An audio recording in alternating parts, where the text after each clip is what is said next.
Another guy who is heading to the IR. One guy's coming back. The other guy's going to the IR, and it's Cam Newton.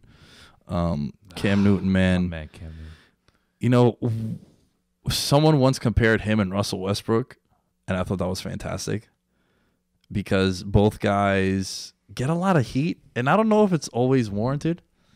And I think Cam, man, is fantastic. I know you've always been a believer of Cam Newton with how well he played the first half of last season, and then, you know, either he got hurt or they ran into Pittsburgh on that wacky Thursday night football game. But how will you remember the Cam Newton era in Carolina if this is the last we've seen of that? I think it was malpractice in a way of how Carolina kind of managed Cam Newton's situation, just based on not really getting him a great supporting cast. They tried drafting a bunch of tall receivers and Benjamin and Funchess, guys that couldn't separate if their life depended on it, they couldn't create separation. It was just, all right, Cam, you have a big arm, you tend to overthrow your receivers. We're gonna get 2 6'4" guys that can make plays in traffic. Meanwhile, Benjamin, okay, he made a couple contested catches, but other than that, Benjamin offered nothing.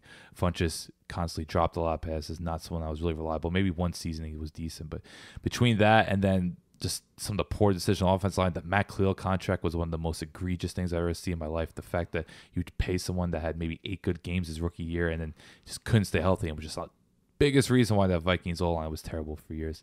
It just, between Gettleman and then Martin, what's the current GM? Cumey? Marty Herney's his name, my bad. Between Gettleman, who, as we all know, David Gettleman's the worst, but between him and Herney, I think they've mismanaged Carolina. I think they've a lot of mismanaged when it came to Cam Newton. Okay, Cam Newton isn't the most accurate thrower, but I think if you built a right system around him, if you actually gave him a good amount of talent, you built a decent O-line, I don't think this would have happened. And maybe there were too many design runs at times for him, but I just think, given that we've seen what happened to Andrew Luck, I think teams just need to recognize that you need to build a good infrastructure around your quarterback, especially someone as dynamic as Cam Newton. I think Carolina kind of abused him. So I do think, even though Carolina did make the Super Bowl, they had a lot of success with Cam Newton, they should have had more success. And that's how I kind of look at it. I look at it as malpractice. I like your breakdown of the Panthers. As someone who's a fan of the Falcons and you cover the Falcons, you have to watch them and pay attention to what they're doing because you play them twice. They're in your division. So I always do like to say that a lot of people, if you are a fan of one particular team, you should know your division really well. So I like where you're coming from with that. As someone who doesn't follow the Panthers outside of that one year where they went 15-1, and obviously they were the talk of the town, as they say, and he won MVP. Man, that was a really special year for Cam. Cam really, he hit his ceiling. And, I mean, if you look at the roster that he took and won a national championship with Auburn, I don't think there were many NFL guys on that offense, And I think it's a guy who at times was overrated and then at times was underrated. So I don't know if he was ever properly rated, but, when you go from being a guy who there's a discussion of you being a top quarterback in the league because you won MVP. I mean, you were the top quarterback in the league that year. And then there was a discussion earlier this year, and you kind of checked me on it a few times where I was like, yo, if Cam comes back healthy, is he going to be the starter? And you're like, yeah, bro, he's going to be the starter, So I think with Cam, you're right. They got a bunch of tight ends that were playing receiver, and I'm not talking about the Evan Ingram tight ends. I'm talking about actual, Ed Dixon, who actually was a Panther at one point. Yeah, but you're talking about tight ends like the traditional old school, like Algie Crumpler tight ends. That was your guy, dog right there. Bubba Frank's kind of stature of tight end. But they were always.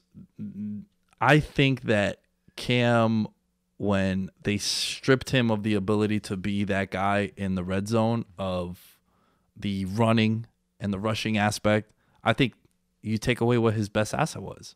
And that's where you started to see the fuckery with Cam Newton going on with the Panthers. I don't think Shula was a great coordinator. That's what was crazy. Like, Norv Turner, that move was so criticized across the league, yet the first 8 games, it was magic. Everything was going well together. And getting guys like DJ Moore and Kirsten, these are guys that could separate. You use them in a variety of different ways. The thing with Cam Newton, you want to use a lot of misconception. You want to kind of counterplays. You just want to be more creative. Like when Cam was around, what was it? When Benjamin and Funchess were main receivers, it was just very stagnant, very predictable, and they put a lot of pressure on Cam. Cam had to make these tight window throws and difficult angles. Just for me, I wish Cam had more time with North Turner. I think they were building something great until I think he separated his shoulder and just things teared out. But I'm not sure where he goes from here. I know some people are saying Chicago would be a good fit, maybe, but who knows what the future is there. But I still think he's someone that, of course, he's a starting caliber quarterback elite, but it would be good to see him somewhere that he could compete right away. I don't think he should be going to some rebuilding team like Miami. Like, I think that'd be a waste of time. Maybe someone like Chicago, or who knows, maybe Bruce Arians takes a shot at him. Ooh. Imagine in division. I don't think Carolina would trade in division, though. But isn't he a free agent after this year? Not sure. I don't. Can you pull that up, Mike? I think it's. I don't think he's a free agent because they said like Carolina would save $19 million by releasing him, but $22 million to trade him. So I don't think I've never seen that. Tampa Bay wouldn't trade him then in division. No, but I don't think he's a free agent though because I saw that He's under contract. So, man, he would be nice on Chicago because he does have a strong arm. You know, you have that wacky weather, the Windy City kind of thing. Allen Robinson have a quarterback. Oh, my God, please. Why'd you bring him up? I got Trubisky last week by Allen Robinson, man. 1.6 points on DraftKings. I needed like 3. He had 3 points. I didn't ask for much. I didn't ask for 40. I think it's one of the worst secondaries in the league. Everyone has career days this year against the Eagles secondary. Nah, not Trubisky, man. Not Trubisky. Campbell will be missed, though. He's one of my favorites. I think in terms of just dynamic players in the past decade, he's got to be up there.